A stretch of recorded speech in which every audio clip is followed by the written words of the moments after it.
details. Now, Nigeria's national power grid has collapsed twice within a week, leaving large parts of the country in darkness. Major cities like Lagos, Abuja and Port Harcourt were affected by the latest collapse, which follows another outage just days earlier.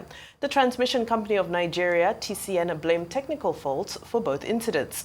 The repeated failures have disrupted businesses and daily life, sparking frustration among citizens and raising concerns over the stability of the power sector.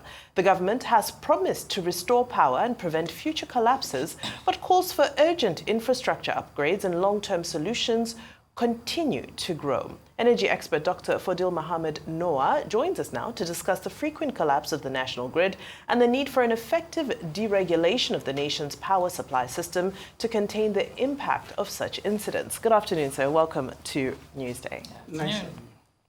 It's great to have you. I'm glad it's bright and light everywhere. We have electricity. For now. For now. But, you know, today the Punch newspaper had a very bold headline. They said grid collapses 105 times in 10 years. So under President Buhari, the grid collapsed 93 times. And so far under President Tinubu, the grid has collapsed 12 times. And still counting. And still counting. It's still early days. What's your assessment of what's going on? Let me start by saying, ordinarily, collapse of the power grid is not abnormal in the electricity enterprise, ordinarily. But what is abnormal in it is the frequency of collapse.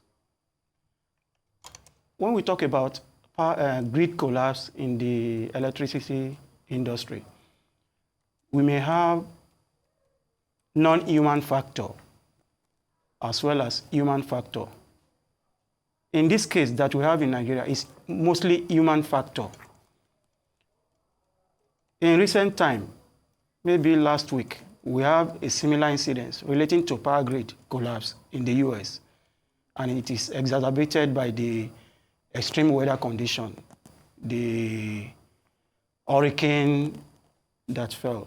Yesterday, I believe that it happened also in Cuba, where 10 million consumers are already in darkness. So it is part of the operation of the electricity enterprise for grid to collapse. As I said earlier, the unacceptable event in relation to that is when it continuously collapses. And the more painful part of it is that when it is as a result of human factor. So let me quickly say this. When we talk about grid system, grid collapse, many people believe that it's just one station that just shut down. No. I think there is a graphic illustration of what we can call a grid. We have the generating station. You can see it. We have the generating station, we have the transmission line, we have the substations, the transmission line, the distribution line, and how it cascades into giving the end users power. So when we talk about grid collapse, we are talking about the entire system of electricity value chain. We did say here before now that we have three main segments in the power value chain: the generating plant, the transmission system, and the distribution system. So from these three segments, that's where we have what we call power grid. And collapse can be triggered from any of the segments, not only the Transmission Company of Nigeria that manage for now the system operation, otherwise known as ISO. We may ask, what is the cause of this frequent collapse in Nigeria? It can happen at the level of generation system. If there is little supply of electricity that is being wheeled onto the transmission system, it may trigger instability in the system and eventually lead to collapse. Okay. Thank you for that illustration you gave us, and also letting us know that it's the frequency of the collapse that is actually abnormal. The problem. I think it's very important that that's emphasized.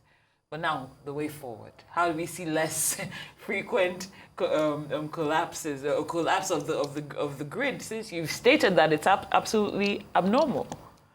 Electricity experts in Nigeria have been crying on top of the roof that we have an abnormal centralized arrangement in the power sector. It's not good for the system. The concept that governs electricity management in Nigeria is superb, and we can find that in the Constitution of the Federal Republic of Nigeria, 1999, as amended. Particularly, Item F, second schedule, Part 2 to the 1999 Constitution. It specifically mentioned that electricity distribution is the exclusive preserve of the state. The grid will continue to collapse if the federal government does not hands off the distribution segment of the power value chain. It does not belong to them. Let's even try that first. We need to do the right thing in that aspect.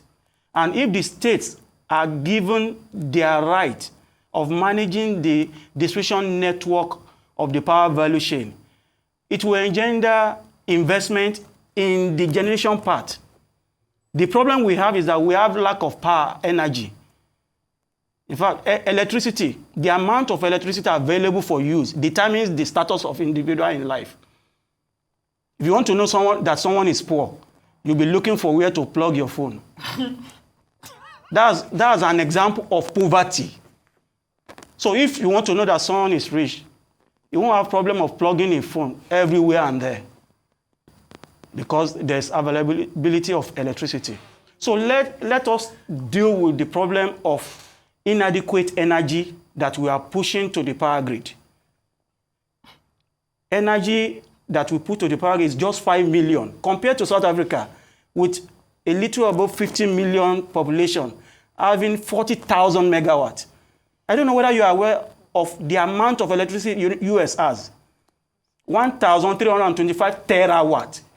And while you're on that point, because our time is limited, while you're on that point, it has emerged that Nigeria is supplying electricity to neighbors, Togo, Benin, Niger, and we supply 24 hours of electricity to them. So how does that work, that we have enough to export, but we can't sustain ourselves? I wouldn't know what do you mean by enough to export. They only have electricity dependent on the amount of electricity they needed. Togo, Benin, and Niger were not producing economies. Ours too, we are not producing economy. We only have 5,000 to cater to how many of us? 200, over 200 million people. Is too low for us. So we are not productive. We are just showroom economy.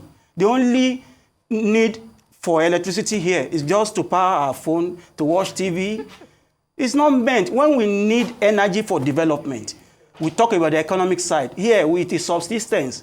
We are using electricity for subsistence, like farming. When we need electricity for development, we'll go for it, and we need much more that will cater to the number of the population we have. So be it. And until we respect the rule of law by implementing Item F of Part 2, second schedule to the 1999 Constitution, which gave exclusive right to the state to manage their distribution network within their state. With 40 years, we won't have light. Item F, Part 2 of the 1999 Constitution needs to be implemented, right? Right. And on that note, we'd like to thank you so much for your wonderful analysis, very effective and brief. Dr. Fodil Mohammed-Noah, thank you so much for joining us here on Thank you for having me. Thank you.